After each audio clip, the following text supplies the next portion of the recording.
So the fact interesting about these paints is that they mix with ink. Most watercolors don't mix with ink, but these do. And so you can actually make some very interesting colors using black and the color. So for instance, this is quite an interesting slate color. It's almost like stone. And you can see how the brush comes back to point and center after every stroke. Oh, the way you're doing it does. Here's some good birds.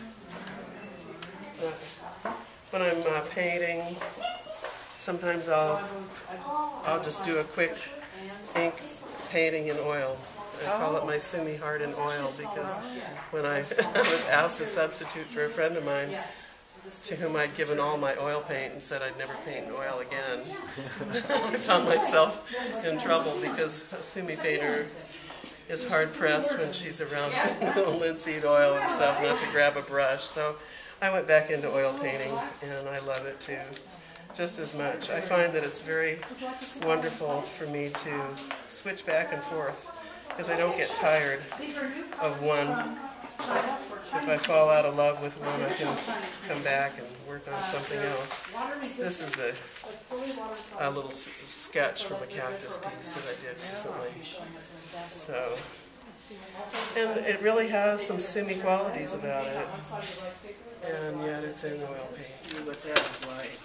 But this is one of the series of After the Beech Trees. And so that's on glass right now, glass. to get it flattened out, basically? Yes, glass is the best. You can, windows, whatever is glass. I haven't tried plexiglass because I think it would be warping. The glass will not warp, I don't care how big you get. And some of the pieces, I mounted a huge piece for a show one time. It was 5 feet long.